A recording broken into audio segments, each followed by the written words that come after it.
This is OzMaker of Victrix Pro, and you are listening to Hawaii's #1 podcast, the Kasanova podcast.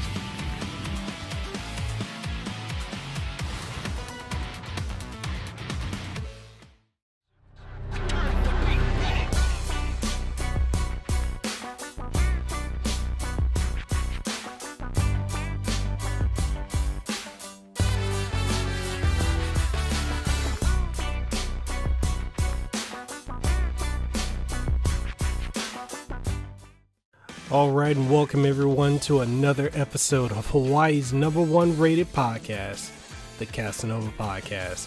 I'm your host, Mekel Kasanova. I'm coming at you with another amazing interview, and today, man, this is going to be amazing because I have the honor and the privilege of interviewing the one and only OzMaker, aka OzMaker of Victrix Pro. Now, this man has over 15 plus years in the video games industry. He's worked with PDP or Performance Design Products. He's worked with Mad Catz, Nokia, and more.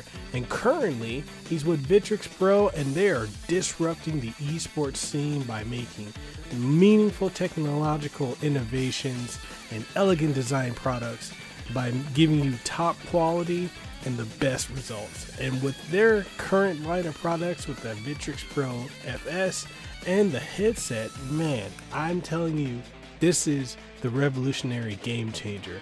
Now, if you're ready to do it, I'm ready to do it. Let's go ahead and welcome OzMaker onto the show.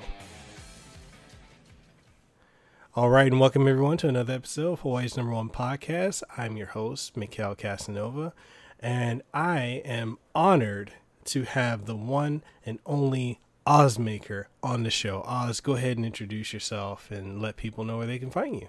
Tell them about Victrix, the amazing company that's just it's taken the fighting game and engineering world by storm. And yeah. Wow, cool. Well, thanks for having me, Kasanova. It's my honor actually to be on your podcast. My name is OzMaker. I'm a Turkish American living in San Diego for about 20 years. I did live in Los Angeles, Hong Kong, a couple other cities, but mostly spent my adult life here in San Diego. I'm head of Victrix Pro, a new eSports startup hardware company located in San Diego. We, it's a collection of engineers, artists, product managers, dreamers in gaming, and we try to do our best. And while I was pretty hidden all my career, now that we're doing this Victrix thing, so like the PR companies and stuff, they want me to kind of be out there up front, kind of be the vocal advocate of our brand. So I'm recently on Twitter, 6-8 months ago. Maker Oz is my Twitter. I mainly use that for company business. Okay. Yeah, that's where I am. Yeah, and let's just dive into Victrix. How did that come about? Like, what was the genesis of the company? Very good.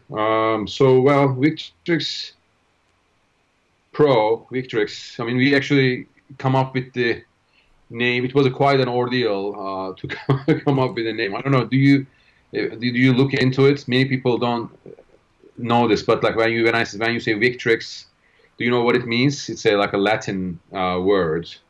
No, I'm not familiar with the Latin origin of it.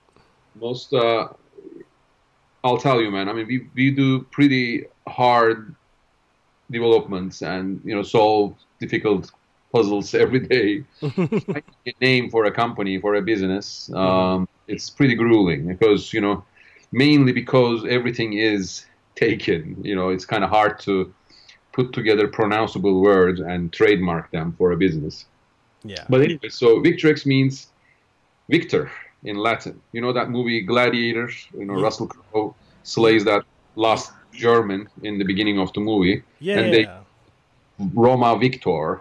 In reality, they would have yelled Roma Victrix 2,000 years ago. Now, the caveat, however, is, Victrix means a female victor, And since they are the soldiers of Roma, and Roma is a female persona, so our company, I would like to think, have a female persona. So this women deity that we're trying to please, and also like we have a female billionaire that gave us a bunch of money to do some of these products. A little bit of homage to that.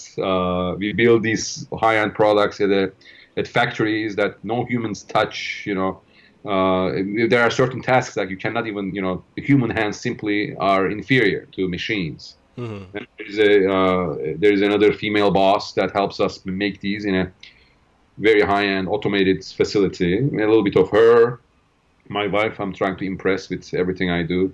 So that's the origin of the name.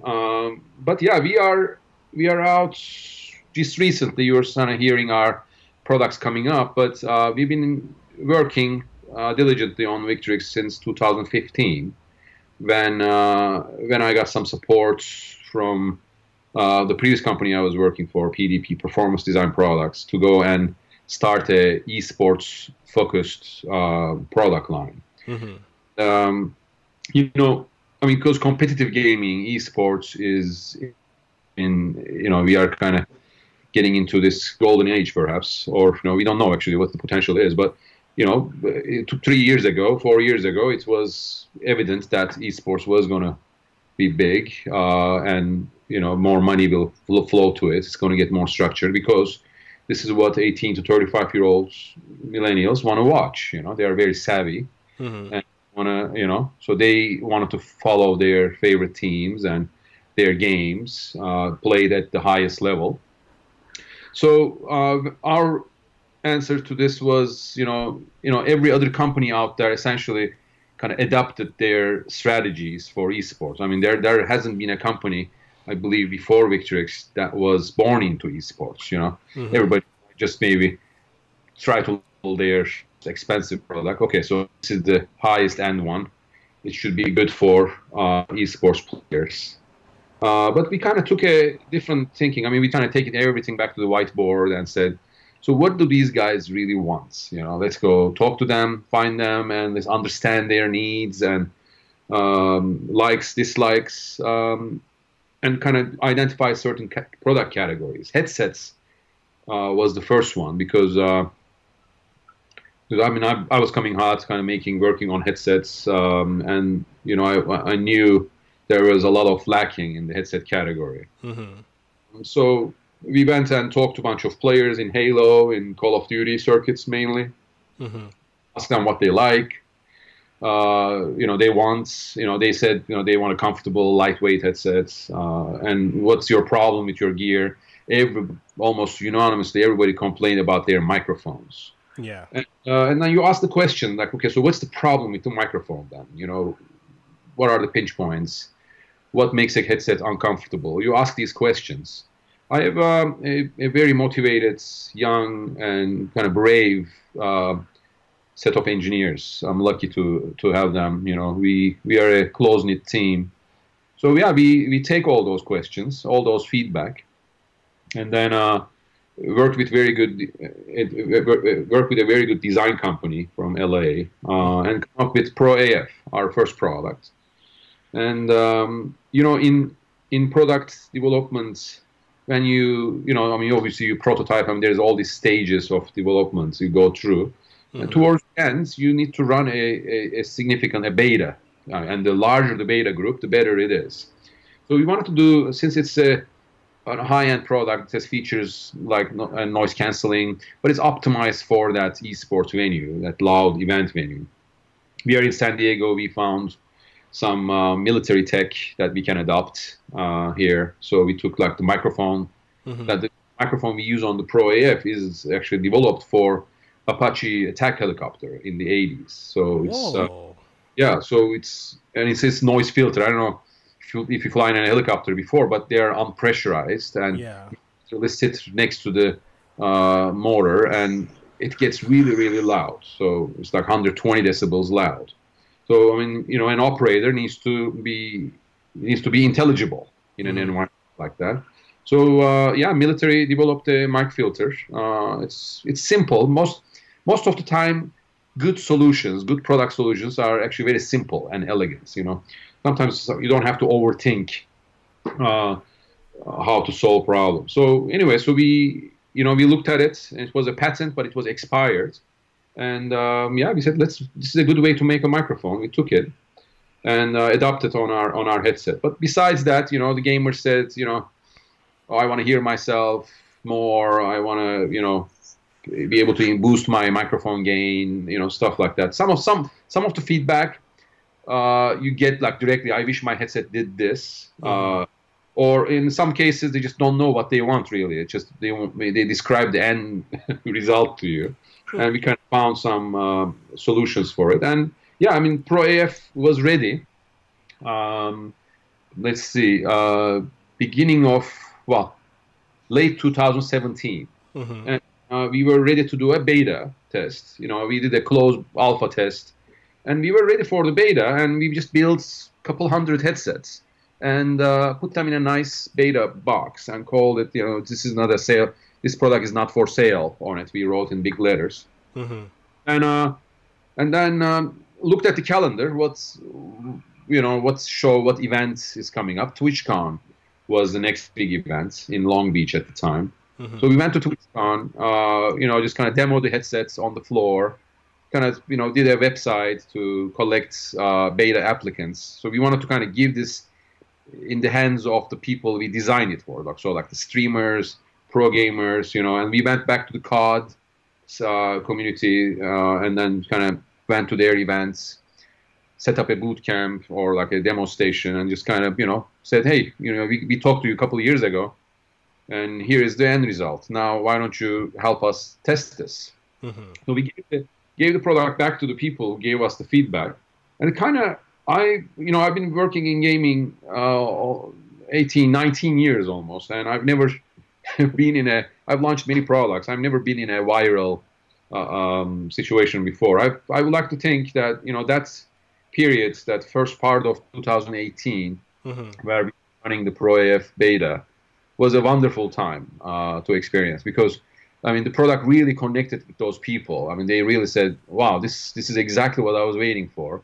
And so they got behind the product. So it kind of creates this organic, very authentic, excitement behind the product. That's, I mean, how internet works. There are always bigger influencers with more followers. Yeah. So some of those guys said, hey, wait a minute, how can I get in on this beta? So, we were getting requests left and right to join our beta. And yeah, by March, the beta was ongoing, and it was, very well received. The product was working very good for its intended purpose. Yeah, we opened the pre-orders and start shipping in June 2018. About 9 months ago, and yeah, it's been going well since then. Headset was our first product, Pro AF, but we have a product roadmap of several years. And then we've been working already, obviously, on the Fightstick that you're more familiar with, and then we have a Tmap, a personal audio device for streamers coming out. And then there are some unreleased, unannounced products as well, but it's exciting. I'm very happy to be in this journey with Victrix, and I'm very proud of the team that makes it happen. I mean, the quality of the products that you guys are making. I have some friends that have used it, from Rob from Insurgo, and my friend Justin Wong, and even the YouTuber and Nihongo Gamer.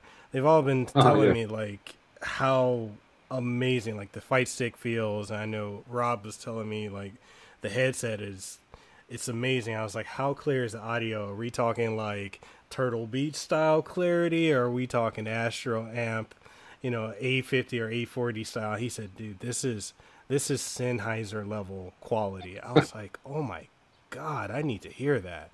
Because I'm an audiophile, because I between the podcast, I also do music creation as well and mixing, and to hear that this is a gaming quality headset, or a gaming headset is on the level of a Sennheiser, that blew my mind. I'm like, yeah, I need to talk to these guys. Well, thanks for that. Yeah, and we can arrange that for sure for you to experience our products. Thank you. Yeah, I mean, but it takes a lot. I mean, see, we are getting compared to these companies in gaming, and that's natural, normal, because that's what the benchmark is or the standard is. However, really in development too, looking back, we actually weren't looking up to those. We weren't trying to best these other companies in gaming. We were trying to build something aspirational, something that, like in the case of the headset, for example, I mean, really looking up to some of the aviation headset because early on we identified the way a pilot uses a headset and a gamer uses a headset, very similar. They both have communication needs, the microphone performance, the loud environment. All these are similar situations. So we were trying to make an aviation headset with gaming features in it, frankly. But yeah, it's so it takes it takes a lot to put these together. So they're expensive. I'm going to share with you because I've made consumer grade products all my career, and there is this rule of fourth. I don't know if you heard this, but essentially it means that if something costs $100 in Target, it's usually costs $25 to make that product for the company, for the brands. Yeah. Because if they make it for 25, they sell it to Target for 50, make their margin, and then Target sells it to you for 100, making their $50, their margin. And that's how the retail, brick and mortar, this whole world works. Now, that's why when you're making a mass market consumer product, that's your starting point. You identify a gap in the market. You say, all right, so I'm making $150 product. So that means I got like $35 to work with. And then you have a budget, and you always have these limitations. So with Victrix, it's an experiment. We said, all right, so let's forget the retail, the targets, buyers, margin expectations. In fact, the products we are going to make are not products that you stumble on at Target anyways, or Best Buys or whatever, all and mortar. So let's build something to spec. Let's build something aspirational, and let's not cut a single corner. That was the starting point. We were thinking about cost saving or cost efficiencies in the back. So we found the best materials. We asked the question like, what would make the lightest but the most the strongest frame?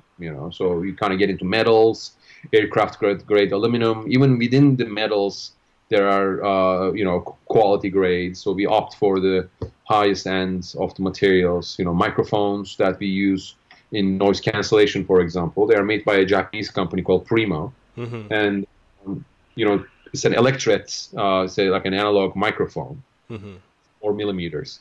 Normally, you can buy a microphone now, like I don't want to name companies. I don't like bashing on competition or other companies, but like the general, a regular gaming headset that you can buy in Walmart or wherever, it has a microphone electret unit that costs that company about 20 cents, and it gets the job. Yeah. So and it gets the job done. I'm talking about that small piece that picks up your So, but there's this Japanese company called Primo. They sell an electric microphone for $4 a piece, and when you ask them, really, I mean, like it's just a huge price gap. I mean, obviously the signals to noise ratio is very important, the quality, but in essence, their cost. The reason it costs a lot too, because like to make one, these guys like throw away like 19 microphones, so that the defect rate is huge.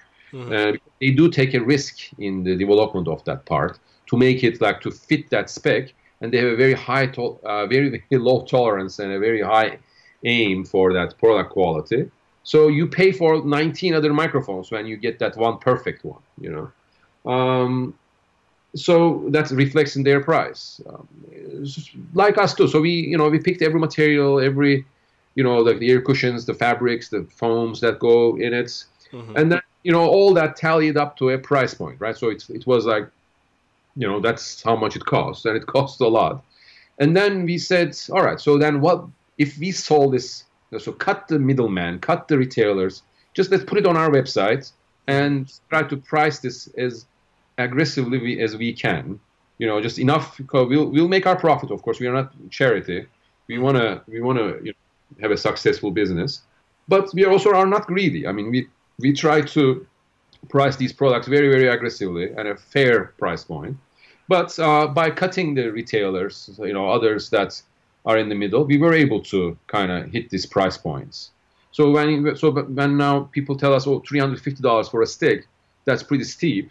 True, but believe me, if we were going to this rules of fourths with these products, that stick would have been $800, or this headset would have been over $500. So I'm pretty. We are paving new ground here. Some people in consumer electronics are maybe used to this type of price points, but a gaming headset or a gaming controller is a very advanced piece of hardware, actually, and there's a lot goes in it. I'm sure the customers who kind of get their hands on it, you already see they do appreciate it. I encourage people to buy these high-end products, but they will last longer versus breaking and changing a headset every other year. I always say these are the last products you will need. Yeah, because I'm noticing with my because even with the headphones I'm using now, I'm using a V-Moda, the M100s, and I've had these headphones for, I want to say, at least six years, and I've never had to change them. But when it comes to using gaming headphones, it's like you said, you're changing it every other year. I've gone, my current gaming headset right now is the Astro A40 Tournament Ready Edition, and even that one, I've not even had this thing for not even 6 months, and it's already going one-sided. And before that, I had Turtle Beaches. I've had, the Monster gaming headphones. I've had all these different headphones, and when I was talking to Rob from Insurgo, and he was telling me, he's like, man, you need this. He's like, you're going to be content with it. I'm like, I need that. I don't care what the price is. And that's just how I am. I don't mind price. I care about quality. If it works and it does everything I want it to do and exceeds that and does more, fine. I don't care what the price is. Take my money. See. You're on the absolutely the right type of customer we wanna meet too, because and this is a changing thing. My generation was a little bit different. I think quantity had more virtue over quality, but I think this millennial, it's 18 to 35, this gen definitely appreciates quality more. He would rather save his money and buy a better product than just kind of spend it on crap. Yeah. So we appreciate that. We're literally banking on that. And and I think you guys will be incredibly successful with it. There's nothing but good press that I've heard from everyone I know that's used it, from the headset to the Fightstick. Justin Wong was telling me when I was talking to him about or asked him about the Fightstick. He said, "Man, this is the way it feels. It just screams premium." I'm like, "Is it like the?" like a Razer Fightstick or a Hori one. No disrespect to those either, but he's like, no. He's like, dude, this is just. He said, you've got to feel this. He's like, he compared it. No, not him. I think. I think it was him. Yeah, it was him. He said he compared it to using a standard laptop, and then going to a MacBook. Yeah. Pro. He said it's sleek. It feels good. The weight's perfect. Response time is great. He said there's almost nothing like this. And similar with in the Fightstick too. He actually feels that way too, Justin, because he has a say in it. We just like the headset. Justin was a beta tester for the stick, and it wasn't there. Justin actually was very critical of early stage beta sticks. He gave us great feedback, great notes, and with his input and other players, we were able to kind of bring it to the current states, the Pro FS. It's. Justin is sponsored now recently, so I mean he gets paid by us. So like, I mean, others will say, oh, I mean, he gets paid to say these. But no, I mean, the reason he wanted to work with us too, because like here's a brand, here's a company that I like to get behind, because it's kind of, because we ask the right questions. I mean, how can we make better? How is there for improvement in fight sticks? And there was slightly. I mean, again, like you said, no shade to their fantastic hardware out there. Razer did a good job. Comba did a fantastic job with Obsidian. And before that, Mad Catz. Yeah.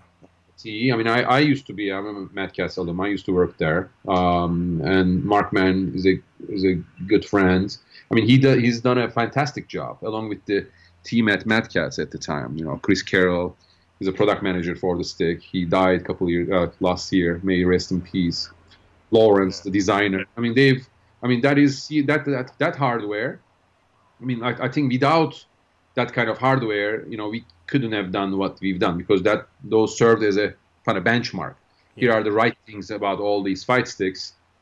So what is, with the kind of growth of the sports and the changing needs of the players, like to take the travel, for example. I mean, 10, 15 years ago, players mostly were in their locals or kind of limited travel. Now you have players, travel all around the world for the entire year, every 2 weeks, competing at an events. So their gear kind of needs to, match their pace. So we kind of looked at those arenas, try to make the, best stick we can. Awesome. And, with the Tmap product that you guys are making, like, can you go into a little detail about that? Because I'm really, as a streamer and as a podcaster, I'm really interested in that type of mix amp. Like, I'm looking at it right now on the website, and I'm salivating as I'm looking at it. I'm like, this is something that I need right now, because I hate trying to use on-screen controls to do stuff that I could manually edit if I had like the right device. And I'm currently looking for a mix amp, and I don't want to go back with another Astro mix amp. Well, I mean, the Tmap, see, like you call it mix amp. That's a wonderful name, it's a trademark. So, but I mean, that's how people know it. So that's why we kind of TM'd our name, Tmap. It's an audiophiles box, really. I mean, if you're into audio, sound quality, in-game directionality, and just separation of channels. Yeah, I mean, we worked with DTS to tune it. There are a lot of audiophiles and professionals touch that product. So mainly, it actually serves two purposes. It's for two people, and it's definitely not for everyone. One is that streamer. That's this new breed of entertainer at home, trying to kind of do their thing with consoles and PCs and all this, a device that they need that fits in between all their hardware, console hardware or PC hardware, that allows them to kind of hear things properly and kind of pass through things as needed. So that's one customer, definitely, or a target person that we developed this for. And the other one is really not even a person, but this tournament organizers and TOs, the MLGs and ESLs of the world, really, because this device is the only way to make a lag-free team network, voice network in an eSport event. So again, developed with feedback from all these people, and and it's also in partnership with our licensing partner Sony.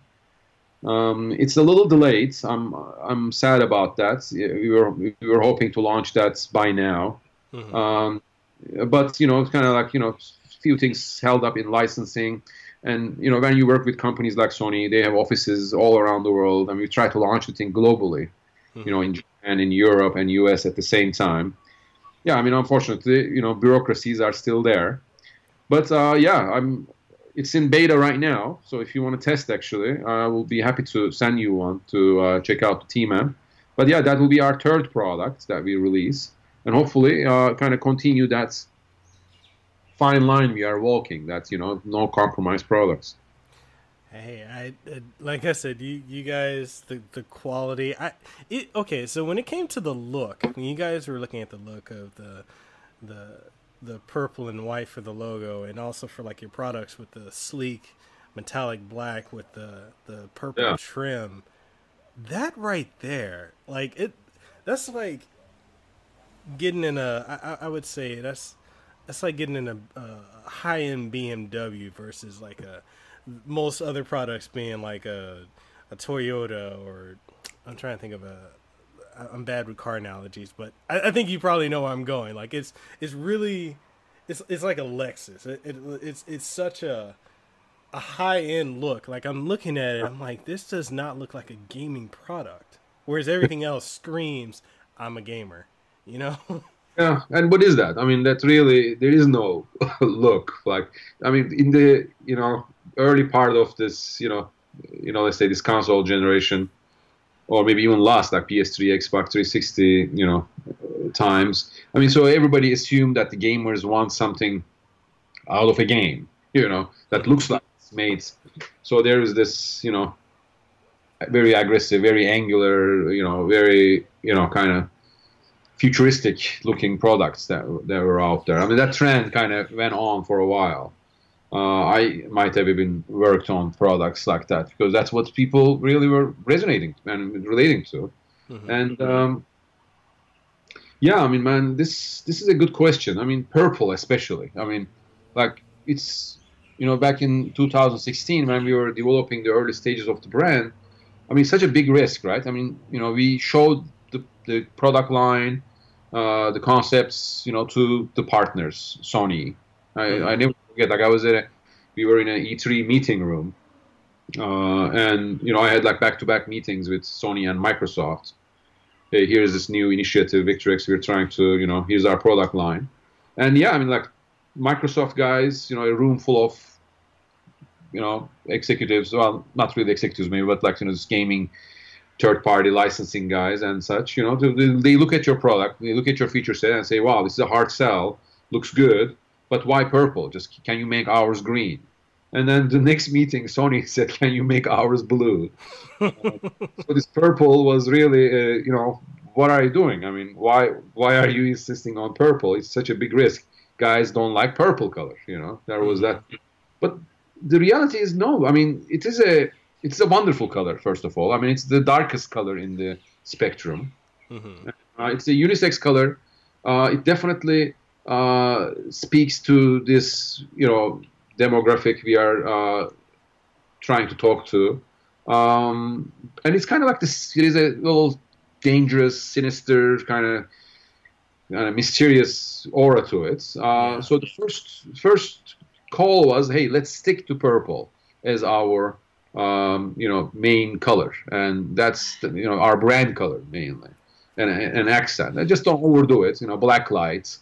UV lighting, and so we stuck with it. And I don't know, I'm sure there are people out there who didn't buy our product saying, I wish it came in blue.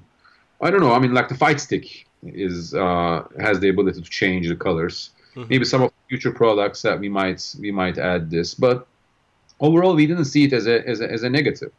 And then coming to the design and the kind of the lines. I mean, we wanted to do something very organic that looks comfortable. Like on the headsets scenario, for example, I mean, I mentioned that we got a lot of inspiration from aviation. Mm-hmm. Like there's this company called David and Clark. It's kind of like that iconic helicopter pilot's headset you've seen in many movies in business. They're great work. So I mean, when you look at our headset, it kind of feels like a aviation headsets, or gives you that feeling. That's by design also, and obviously metal is a difficult material to work with, molds and kind of get into shape. It's unlike plastic. You can put plastic in any form you want by injecting it. Mm-hmm. Metal is harder to work with, but it's also more rewarding if you can if you can put it, make it do what you want it to do, and it kind of really rewards you. So, I mean, that we let metal to guide us too. I mean, there are certain things that you can do with it, and so we mind those limitations and bend the product around this, wonderful aluminum and magnesium steel structures. And yeah, so that guide the design. Take the Fightstick, for example. I mean, it's the first time in the hardware, in gaming, that we extruded a massive piece of aluminum, for example. I mean, that case alone, just like making that casing of the Pro FS Fightstick, costs more than the retail price of some of the fight sticks out there. I mean, just alone that piece is a state of art to get it in that stage. Many people touch it, many machines touch it, but yeah, I mean, that's kind of gives you that rigid, cool, structure, the chassis that you can build upon. Well, yeah. What can I say? I mean, I can go all night. If you ask me about product design, that's my soft spot. I mean, yeah, let's go into the product design. Like this is stuff like myself and the audience, we love, like when people like to go into detail, companies I've had on, we're interested in that aspect in it, because oftentimes as a consumer, we don't really get to see the behind the scenes, aspect of it. How is this created? What went into it? What was the planning process? Like, if you feel comfortable going into it, I mean, I have nothing but time. I know you're busy, so it's up to you. It's up to you. I'm all ears. Yeah. I mean, you edit these. If I keep blabbering, it's got me short. No, it's fine. I'm having an excellent time here. Nice. Well, I don't know, man. I mean, like, see, I always use this analogy. If an Olympic skier, he doesn't go to Dick's Sporting Goods to buy a pair of skis. It's made for him at a prototype facility by Solomon, probably in Switzerland. So there are people just kind of like measure him, look at him, and just kind of make the perfect pair of skis for him. I think this is the starting point, to kind of come up with product design. I mean, ideally, we each have our own bespoke hardware that goes with us. I mean, we are all so different from heads. I mean, making a headset is the hardest thing because of just us humans being very different than each other. Head sizes and ear shapes, different clamp forcing. Actually, I'm very pleased with the Fightstick, because Fightstick, it got to be the solid, the right weight. The responsiveness, so the design of the Fightstick was completely different animal compared to the headset. But yeah, I mean, ideally, we all, have our customized products, and that's what we try to do as much as possible. I mean, this is, these products are for the, competitors, for the most discerning gamers. So yeah, we didn't cut a corner. I mean, we try to innovate. You're a streamer. But we ask the players, like, on average, what's their stream is like. I mean, hours on end they wear the headsets. Like one problem obviously was the heat and humidity. You kind of ear cushions, materials. PU is the most elegant way to kind of seal around the ear. It's good for audio quality as well, to kind of block out the outside noise. The right foam behind it, the memory slow return foams. But as a result, in return, it gets hot. And basically kind of sealing around your ear. I mean, the issue is not really the temperature, but the humidity your body, builds up. And then, and after a while, you're like, I don't want this thing on my head anymore. It just becomes unbearable. So we kind of invented this cooling levers on the headset, for example. You kind of turn the levers, opens up literally turns the headset into an open bag. And, the humidity levels go back to normal within 30 seconds. But you experience it as a cooling sensation. I mean, we designed it for the pro players between matches, or the streamers who kind of go on hard. And but some of the streamers also told us, hey, you know what? I really like this feature, because I can now hear my girlfriend in the same room. It's kind of create and build awareness. So yeah, some things we didn't plan on, frankly. That was kind of like a welcome side effect of it. Yeah, so design, it went behind. I mean, we see engineering and design traditionally kind of collide sometimes. Mm-hmm. I mean, engineers are very practical. They just want to kind of get to the kind of functional form and really don't want to worry too much about the aesthetics. And in certain cases, actually, that design aesthetics challenge the elegance of engineering.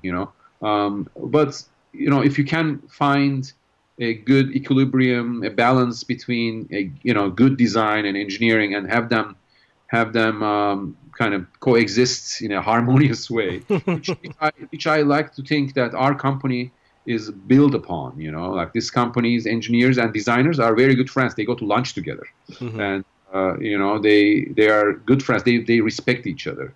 I think that reflects on the end product. So. Yeah, definitely. I mean, it's just I'll say this, man. I've never seen anything like what you guys have created, like at all. Not in the gaming sphere at all. And I'm looking at more pictures and I'm like, oh my god, this thing looks amazing. Like even with the fight stick, with the fact that you have the straps that you can sling it on your back. Whereas other fight sticks, like people have specialty backpacks just to put their stick in, and all this other stuff to carry it around, and you can just put it on and just wear it and go. And you can. There's one of the other features I saw is with the Pro FS, you can actually pull the lever out for the stick for the ball top. And I feel like no one else has done that.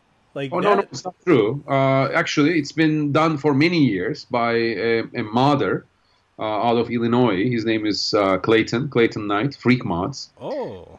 He's known as. So the Link, his product, has been out for many years. I mean, you can buy it in arcade shop. Those, Paradise, those guys sell it online. You can buy it.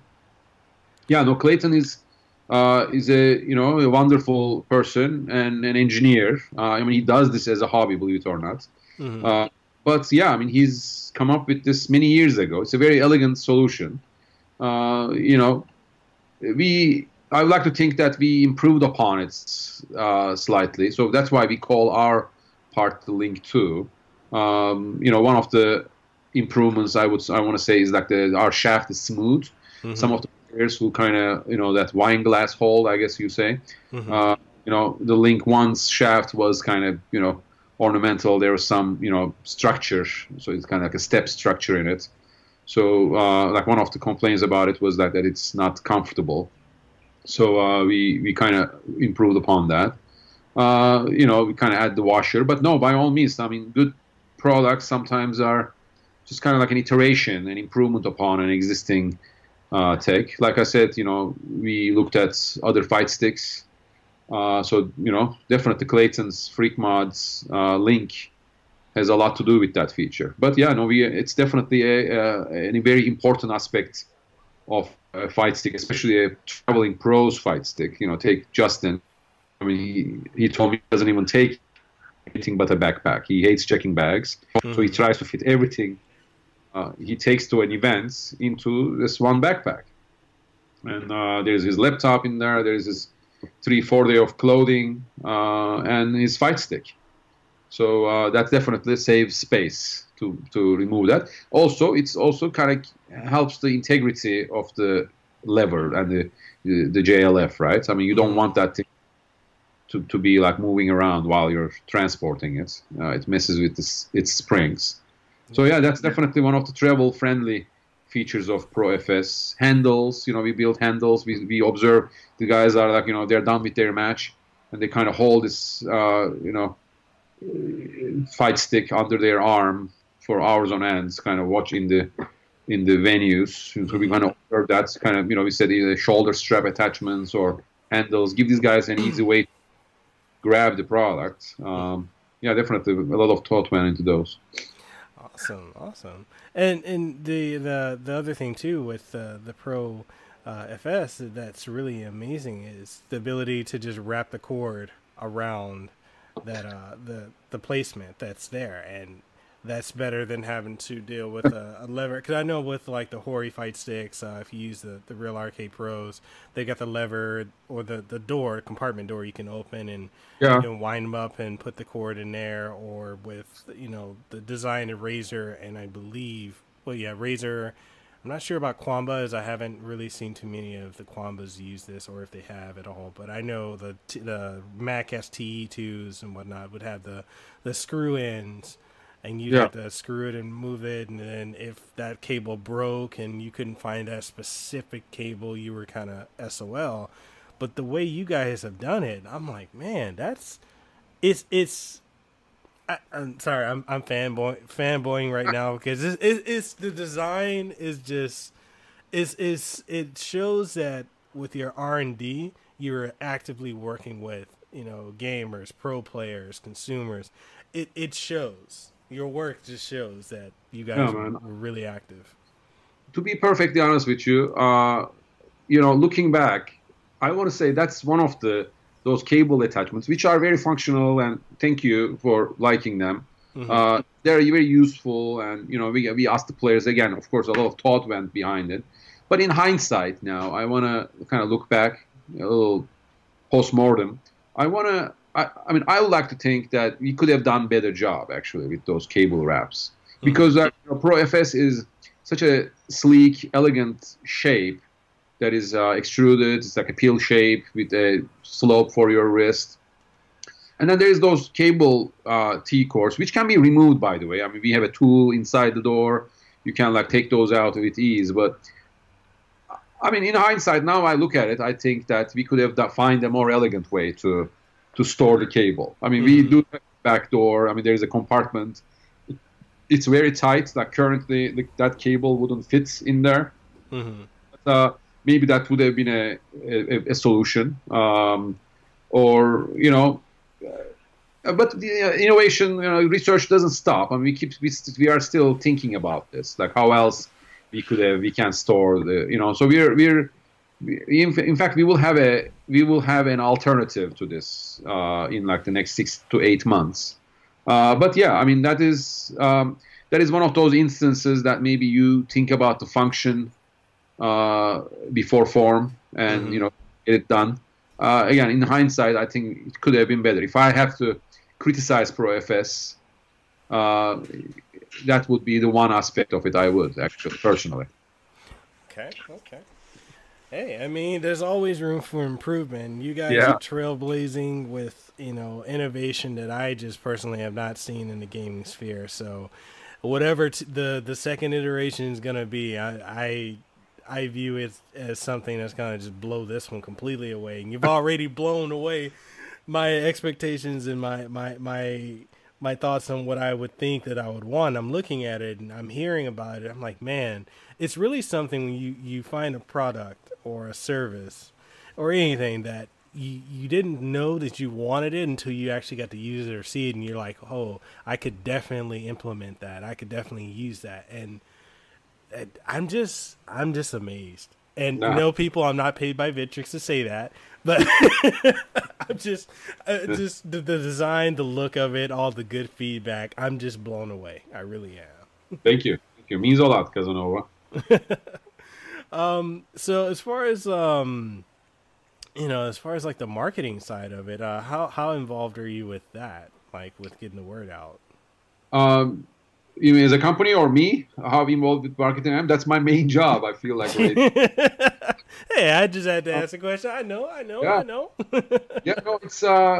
It's fascinating, man. I mean, I love this part of this, because, like with product, we're kind of breaking the rules a little bit, doing a, completely different approach, cutting the middleman, trying to get to the people who want these products directly, talking to them. And I mean, this social media age of, kind of speaking your minds, I mean, that is the most effective, most authentic way to do it. Yeah. So I will continue doing that. I mean, we are I feel like we are a very real organization. We are down to earth. Our DMs are open. People talk to us all the time. I mean, most people, we don't advertise this much, but we actually, when you buy the product, you notice that we actually etch a phone number on the products. Mm-hmm. So if you ever have a problem with any of them at any point, like your level stops working, whatever, I mean, can be the things that we put it in there, not for the things that we can think of, but mostly for the things that we cannot even imagine. You can call it. It literally rings a cell phone number, in my team. And, if that guy is on vacation and PTO, I mean, he passes the phone. So we call it the VIP phone in the office. It's not no automated system, no voicemail. You literally just ring one of us and we're like, hey, how can we help you? And I mean, that's how we want to approach this. No need to, I mean, we already spent most of our money on the development of the product. That took really most of it. So, like, mainly that's the reason. We don't have the deep pockets of other companies to do kind of this grand PR blitz and marketing campaigns, ads, traditional marketing. So instead, we rely on the community and the people we work with.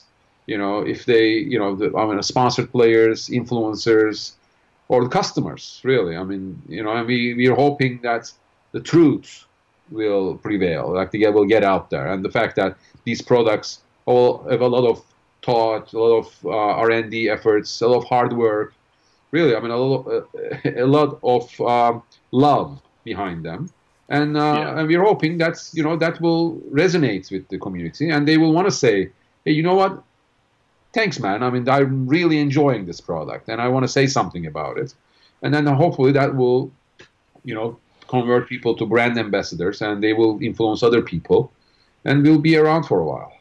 Definitely. And, looking at it from a marketing perspective, like I went to school for marketing, so I have a degree in marketing. And I look at it now, like if I could go back 15 years and tell myself, like, hey, the marketing landscape will change. It's going to be more of a grassroots thing than it is more of a company standpoint of a PR firm, then I would definitely do so. Because the way marketing is now, I mean, the way you guys have taken the approach of a grassroots style is completely unlike anything anyone else is doing. Like, and it's paying off. And I just have to hats off to you guys for that. Like, that's really amazing. I love the approach. Thank you. Hopefully. And yeah, really young, brilliant, kids, call them kids, but I'm 42. I mean, I have like 22, 23-year-olds working for me, coming up with brilliant ideas on how can we, be heard. And I love it. I mean, those are the voices we need to kind of get our message across. All right. And I'm winding down to two questions I have left. One of them is, I want to know, like, what are some things you like to do? I know we talked about the company and talked about the work that you do, but, what do you like to do? Like when you're not having to work or, in your spare time, do you like to game? Do you like to travel? Man, I love gaming, of course. I mean, that's why I'm blessed, man. I'll tell you. I don't remember a time I didn't have a game console or a machine for entertainment. So and yeah, I mean, I'm just for years now. I'm blessed to be working in gaming industry, and I'm also very lucky that I met my wife, and she's a gamer too. And this is, I mean, I guess it's not no coincidence, but this is something that kind of holds us together as well, because we enjoy playing video games together. I don't know. I mean, I had my phases. I was into RPGs. I was into driving games for the longest time. I actually competed in PlayStation, Nissan GT Academy. I don't know if you knew that. Oh yeah. It was one of the early eSports, actually. PlayStation was doing with Nissan. I was living in Hong Kong at the time. I was into driving games, and then now recently, I mean, obviously, I mean, I have two kids. They love Minecraft, so I kind of go back to that, to that kind of foundation of like what's kind of how gaming bug gets into you. So I kind of enjoy doing that on the weekends. But later in the night, I mean, we don't watch movies. We don't really watch TV, cable anymore. It's all about like a battle royale. I mean, we are still on that battle blackouts wagon actually. Hmm. As I'm talking to you, I'm kind of looking at my wife's screen. She's kind of playing around a quad with a team. We have a lot of friends, in real life that we know on Facebook. But we also, I know people for like decades online that I've never met them in my life, and I still feel like they are some of my closest friends in the world. So yeah, I mean, this is what fuels me. I mean, I relate to the people who use these products. Most of the time, I'm thinking, how can I improve this? Starts in my experience of playing video games. Yeah, I'm just lucky that I still get to do it and work within the industry. Yeah, hopefully we'll make a difference. Definitely, you definitely will. There's no doubt about that whatsoever. You definitely will, and that just makes me think about myself and my wife. How you were saying, like, you and your wife, you're both gamers and you game together. Yeah. My wife and I actually do that too. We're both, and it's so rare because I feel like it's one of the things that kind of makes, especially with our marriage, it makes our marriage stronger. But she's really into gaming. Like, she plays RPGs, she'll play action games, adventure games, and sometimes she'll sit and play retro games with me. Like, lately I've been working with a friend. He's made a original take on, I don't know if you're a fan of like the Double Dragon franchise. I know of it, of course. I cannot say I'm a fan. I'm expert, but yeah, of course. No, go ahead. So my one of my friends, he actually has built from the ground up a full ultimate experience of Double Dragon using the Super Double Dragon, the Super Nintendo version of Double Dragon, as the basis, and it has everything in it from Bruce Lee style maneuvers, style changes to you can switch styles to every Double Dragon game from 1 to Super. And oh, wow. My wife and I were playing it because we're beta testing it before, because it's a fan game, so you can't sell it yet. But she'll sit and play that with me. We'll play Minecraft together. We'll play the E series or Zelda or Mario Party, or nice. She's really into it. Like, we'll play Diablo. Like, she's a big Diablo fan. Like Diablo 1. Right? I mean, can you imagine? Your significant other, your wife was like someone. Hey, can you please stop playing this? Let's do something else. Right. I mean, I think it wouldn't work out at all. And do you feel the same way? Yeah, I do. And I've been there, and it's like there are people who don't understand. Like, just like you may like to watch TV to wind down or to have a good time, or listen to music or watch movies, some of us like the game. It's an outlet, and it's really good when you have a partner or significant other that can enjoy that with you. Yeah, indeed, man. Well, I got a question for you. Sure. On this. All right, so we're coming into FGC. Like, we've run, I don't know if you seen, but when we launched the Pro FS, we throw a party, and we kind of party was also a local tournament, and a bunch of people come and competed. Our players were there. It was a good old time. So I feel the FGC communities are perhaps the most passionate, and in a way, less toxic of the communities. Explain your community for me, can you? Like the Hawaiian FGC, how would you go by it? Like what aspect of it? Like what do you guys do? I mean, do you guys have a local? What's the size of it? You guys, like I was sitting, at a dinner with Yoshinori Ono, actually, the producer, from Capcom. Yeah, and he's frequently out here. He loves to throw a major.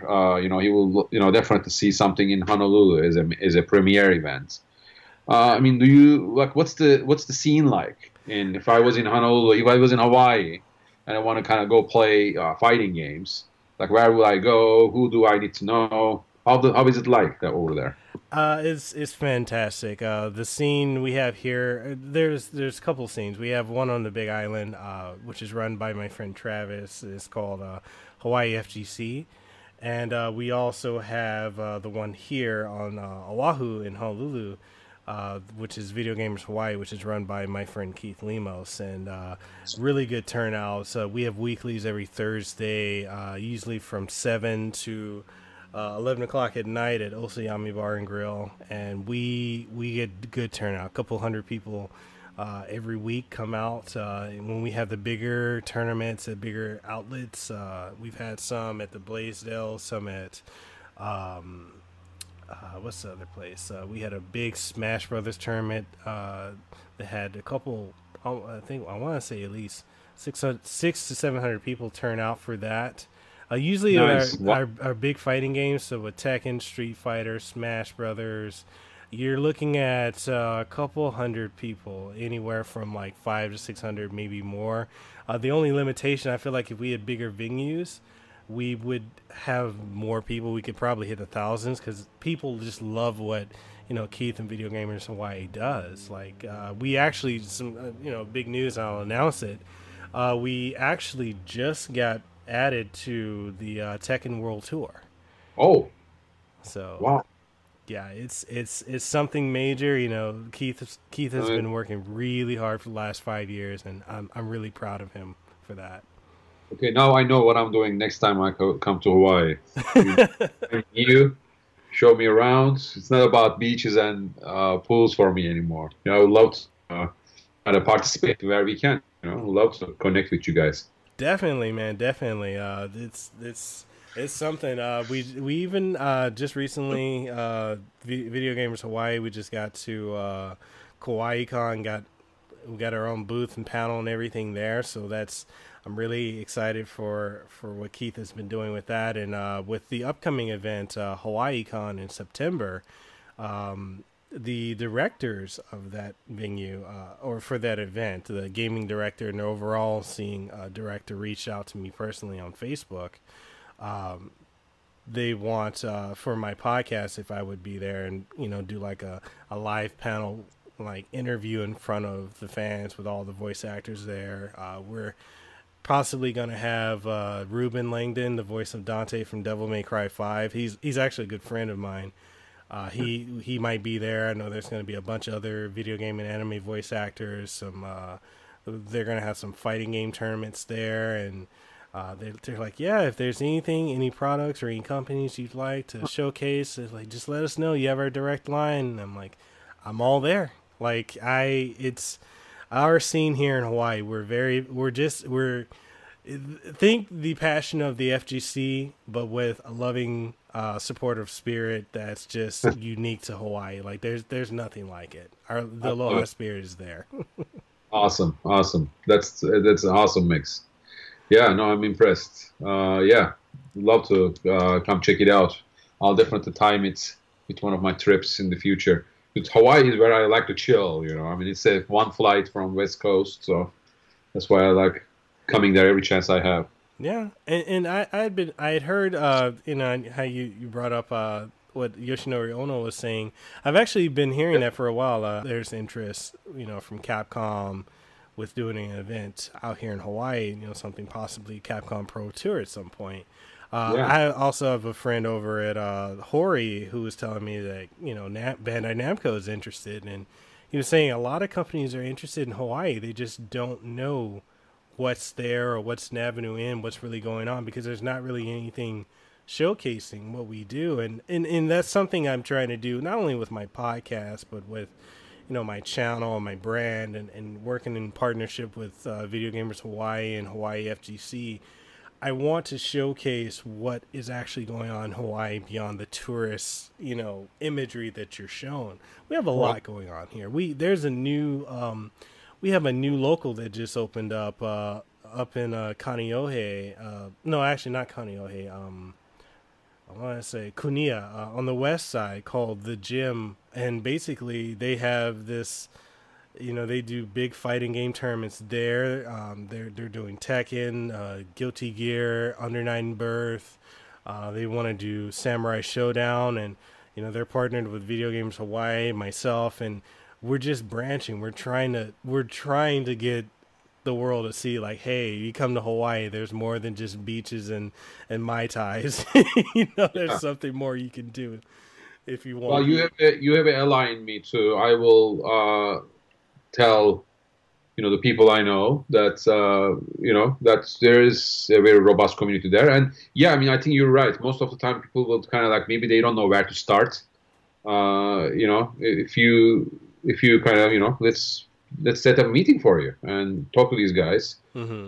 How you can be resourceful and pull a major events in Hawaii. I'm sure they will love to do. I mean, not sure. I already know. I mean, they told me that they want to do a premiere, so just kind of show them the ropes how to do it in Hawaii. Would that be like a Honolulu Convention Center? Where would you say a premiere would take place? They're gonna do a premiere out here. If it's gonna be on Oahu, I would. Tekken will be in Oahu. Okay. I think just because there's more options for, if like people were to fly in, there's more things for them to do. Like and no disrespect to the other islands, it's just once you get out of the tourist area, it's very country in a way. So there's not really a whole lot you can do. Whereas here, being Oahu on Honolulu, it's very metropolitan. Like anything you want to do, if you want to travel to this side, there's always a place to see, something to do. It's very good, and I think the convention center would be excellent if we had an event. The other place I could think of would be either the Blaisdell, which would be really good. Possibly we could do something at Dave and Buster's. I'm friends with the marketing team there at our Hawaii location, and I was actually saying to a couple of people before, like, if we had like a big tournament, and if we had international players and mainland players that fly in, they could, if it's done at Dave and Buster's, they could go to the room. There's like a event room, a media room where people could have fun there, and if they want to. Because I know a lot of FGC people, they like to party, they like to drink, they like to eat and have fun. And, like, there's a rooftop dedicated just for that. And they could just hop on the elevator and go up there. If they want to play at the arcade, they can go there. If they want to go to the movie theater, there's a movie theater right next door to Dave & Buster's. And even if they do it at Hawaii Convention Center or at the Blaisdell, like, there's stuff within the vicinity. Whereas if it's somewhere else, like one of the other islands, you're kind of limited in what you can do. But I mean, hey, there's options abound. There's a plethora of options you can use. Yeah, dude, and you hit on the food. I mean, FGC community is like the biggest foodie community I've seen in my life. Yeah. I mean, you said foods. You get. That's it. Where is the good food? And Hawaii has amazing food too. So. It's a good mix. Yeah, I guess the last question I have, man, is when are we gonna see you out here in Hawaii? You and also with the company Victrix. I don't know. That's the short answer. In September, for example, is TwitchCon, and this year TwitchCon is in San Diego, and it's a special show for us because we started there. So now coming back to San Diego in our backyard. So that's the end of September. So we'll be getting ready for that. We have a couple products, new headsets coming up. We actually are working on a wireless headset. We showed it at last TwitchCon. It's called Pro AFK. Get it? So that is coming up. In fact, maybe after this, you can help me out. We are looking for so the headsets. In Victrix fashion, I mean, we try to kind of break the mold and try to innovate. Like what would an ideal wireless headset be like, kind of thing. So there's like a bunch of kind of new bells and whistles on it. But and this is not one of them. But one feature is like, because it has a lot of features, this beeps and signals is not enough to communicate with the player. So the headset needs to tell you what mode it's in. Let me see. Yeah, I mean, we are definitely in full development mode. So, I mean, next stop for us is NCR NorCal regionals. And I don't know if you've seen, but like we have this laser machine. We take it everywhere we go. So like if someone gets a stick, we kind of like, laser etch it on the spot for the people. So it's getting it's quite a production, kind of go from event to events. Let's see, NCR, probably Texas Showdown, and then Combo Breakers, CEO, Evo, and then I'm kind of already all the way seeing it till the end of November already with all the events. But, yeah, let's stay in touch. I definitely would love to sponsor an ongoing event. Come out and are you kidding me? I mean, it will be a thing to do. I mean, we go places all the time, and Hawaii would be on top of our list. Definitely, man. We're definitely gonna stay in touch, and also like let me know if there's anything you need, like anything at all. If there's anything I can do, it's as good as done. Just let me know, and if it's give us some feedback, challenge us how we can make it better, because I have this tireless team of idealists, engineers and designers, artists. We'll keep at it. We don't want to stop. We want to keep working on products. Yeah, I mean, like I said, anything I can do to help, any promotions, any voice actors, any showcasing of anything, I'm your go-to guy. I'll help out. All right. Is there anything else you want to leave the audience with before we go? Well, thank you so much for everyone to support us. Even if you don't support us, if product is too expensive for you now. They secretly support you.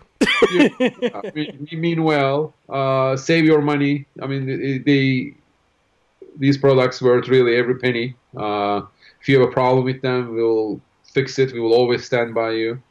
Again, I mean, I represent like a young, a very motivated group of people, idealists in gaming. We are trying to do things differently, and it's hard because we are fighting against these big budgets, big deep pockets, big behemoths of companies out there. And yeah, I mean, I'm actually really motivated. I'm hoping that this kind of develop product to spec, not at price points, and try to do better in product development and design.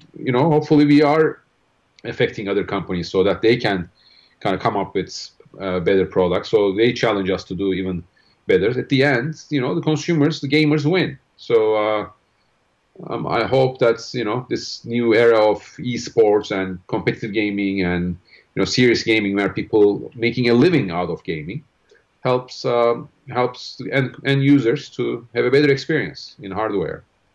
So I'll leave you with that. Awesome. I love the fact that competition breeds better products, better showings, and you guys are definitely. And I'll say this because I do know people in the companies that work with the other Fightsticks. You guys have put them on notice. They are like, okay, we've got to pick up our game. Like it's something, and I'm glad you guys have done that, because there's nothing, as I said earlier, there's nothing like your product, and it's amazing. It is truly amazing. I can't wait to get my hands on one. Thank you. I appreciate you. But yeah, you've got the full support of Hawaii's #1 podcast for the last year and a half. We've been the #1 podcast consecutively. So you got the full support here. We've got support of Hawaii, the Hawaii FGC, myself, as both myself and as my brand, Mekel Kasanova. We're fully behind you. So anything you need, let us know, man. We'll certainly do, Mekel. I appreciate you, man. Let's stay in touch. Give us some notes, really. I mean, you are the exact type of person we developed these for. Awesome. Yeah. All right, and with that being said, thank you for coming on the show. It's an absolute pleasure having you on.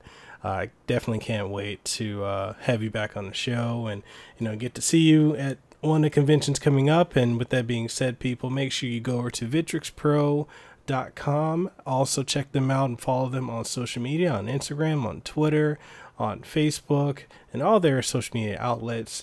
And with this podcast, you'll be able to catch it on iTunes, Stitcher, Spotify, TuneIn Radio, Google Podcasts, and Google Play Music, and coming soon to iHeartRadio, Podcast One, as well as Sirius XM Radio. And with that being said, this is Mekel Kasanova of Hawaii's #1 rated podcast, the Kasanova Podcast, and we are signing out, and we will see you on the next one. Did you enjoy this episode of the Kasanova Podcast? Well, I hope you did. And if you did, please make sure you like, share, comment, and subscribe, and let us know what we can improve upon, what you liked, what you didn't like, and all that good stuff. And just make sure you always have a good time. That being said, this is your boy Mekel Kasanova, Hawaii's favorite YouTuber. I am signing out, and I'll catch you on the next episode.